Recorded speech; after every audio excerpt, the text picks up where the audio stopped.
Hey everyone, welcome back to the channel. So here's another deck profile for you guys today. This time's on Branded. Now I apologize this came out so late, especially because we're in Memorial Day weekend now. But the reason I waited so long as I did is because I knew that the ban list was going to drop sometime this month. Granted, I didn't expect it to come out this late. In fact, I just received a link earlier this morning that the list had finally been updated. So yeah, and honestly, I kind of expected some of the changes, like Branded Expulsion is now banned, which is admittedly another reason why I waited to upload this. I didn't want to upload the deck profile with expulsion in the main, unless I knew for a fact it was going to get banned. Which, let's be honest, we all knew it was going to get banned. But yeah, it's like I just didn't want to have to go through the hassle of recording this again and then just let you guys know that hey, this is how it's going to play now without expulsion. But anyway, enough about that though. I actually saw that Super Heavy Samurai got hit, which honestly I was not expecting. Kashtira also received quite a bit of a hit too. Like they lost Diablosis, and Rise Heart is now limited to 1. Also Unicorn for some odd reasons at 2, but I guess because Unicorn is kind of the card that does it all aside from Fenrir. But honestly, I think Fenrir should have been the one that got hit rather than Unicorn, but I digress. Sky Striker got a bit of a boost. They got engaged now to 2, multi-roll back to 3, which kind of scares me a little bit because like I really don't want to have to deal with full power Sky Striker again. But again, it is what it is. And I did kind of adjust my deck accordingly for this because like now the meta is going to shift quite a lot. Super Heavy Samurai is still very much playable, even though they lost their main Link monster. So like don't underestimate the power of Super Heavy Samurai. They can still do quite a lot of crazy things, even though they just got hit. But again, like yeah, the deck is still gonna like be very much playable. So anyway, figured I share with what I came up with this time around, and yeah, let's get started. So my main deck is 50 cards now rather than 40 like it was last time, and that's only because I wanted to add a little bit more feel to this deck. So starting off with 3 copies of Aluber. This is obviously your main starter. Definitely got to play this at 3, and luckily he's not that expensive. In fact, the lowest rarity you can get is an ultra rare from Ghost from the Past, easily like a $5 to $6 card. So yeah, 3 Alubers. 3 Fallen Valbez. Considering that I extended my deck to 50 cards, I figured 3 Fallen Valbez was just fine. If it was still 40 cards, I'd only be playing this at 2. But yeah, Albez is the card you generally want to play the most because, you know, it is your main fusion material, and it is kind of the heart and soul of the deck aside from Branded Fusion.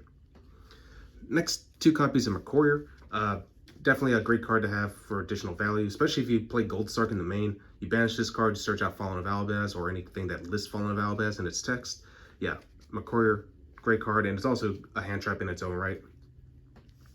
Next, 2 copies of Guiding Quem. I know this card's pretty pricey, so if you only have 1, you could definitely get away with just 1 copy. I play 2 just because like I want to have that backup copy if I need it.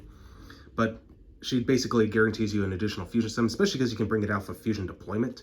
So yeah, and it's a quick effect too. Also, she has a graveyard effect where if a fusion monster, while she's in your graveyard, if a fusion monster hits the graveyard during the end phase, you can recycle this card back to your hand. So pretty nice.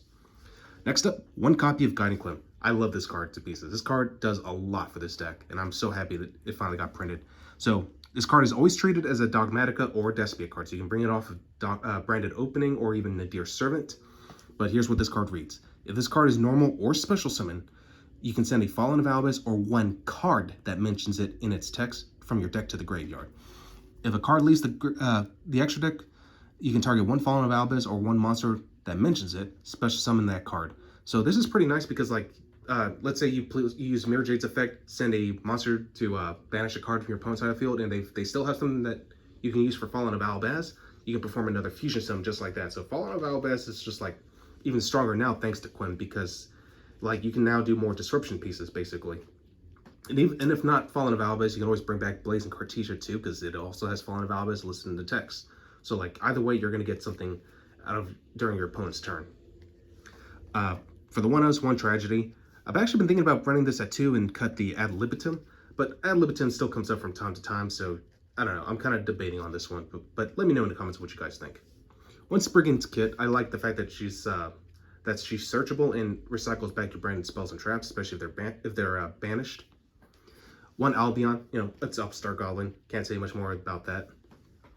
For my Bestial package, I'm only running 2, 1 Libellion and 1 Saronir. Mostly just running them because like Libellion is great for Branded Fusion. It's one of your best light targets. And Saronir, it's Foolish Burial Goods, so why not?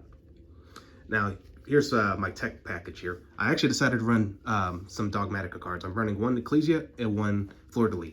Now, I mentioned I actually got 4th place last Thursday playing this deck, and I'm not gonna lie, the Dogmatica cards really put in a lot of work. They're great for utility, especially because like Ecclesia cannot be destroyed in battle by monsters summoned from the extra deck, and plus Fleur de Lis, not only is it a big body, but if you control another Dogmatica card when you special summon this card, you can negate the effects of one face-up monster your opponent controls, and this does not target. So yeah, like you'd be surprised like how many times these two cards won me games, and I really love playing it, especially because I am playing Nadir Servant. I figured, you know what, aside from playing Guiding Quim, why not run more Dogmatica cards? So I figured these two were the best options. I've seen some builds play Maximus. I don't really like Maximus, especially against the mirror match, because your opponent's going to get value off of that. So that's why I was like, you know what, let's not play Maximus, let's play these two, and they definitely help.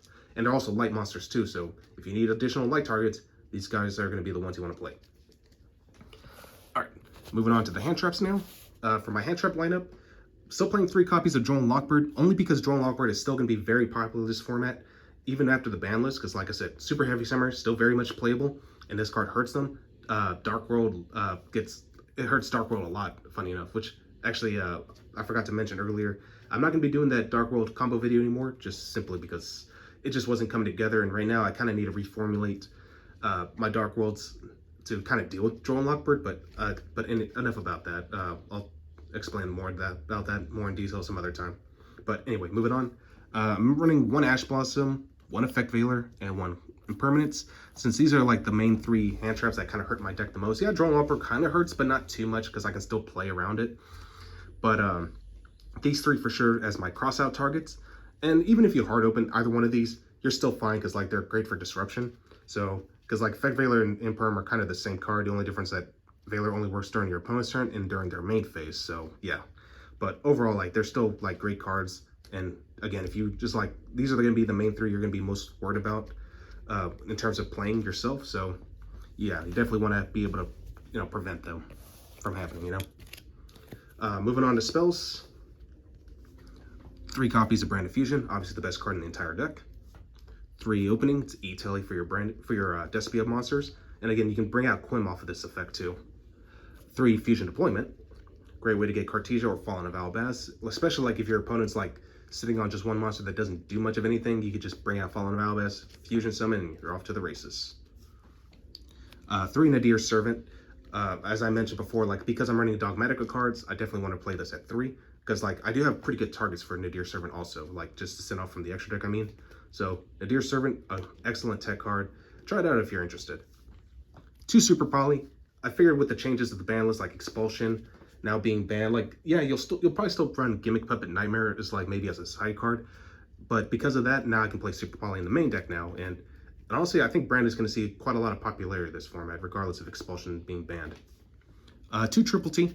In case if I don't have like the cards I need to like out Ash Blossom or Effect Veiler, I at least have an additional way to draw more cards so I can get more of my fusion spells or just like my other utility cards.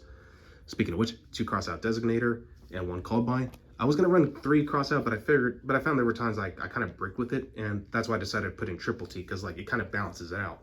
So like Triple T and Crossout both act as a form of Called By the Grave, so that's the whole reason behind that.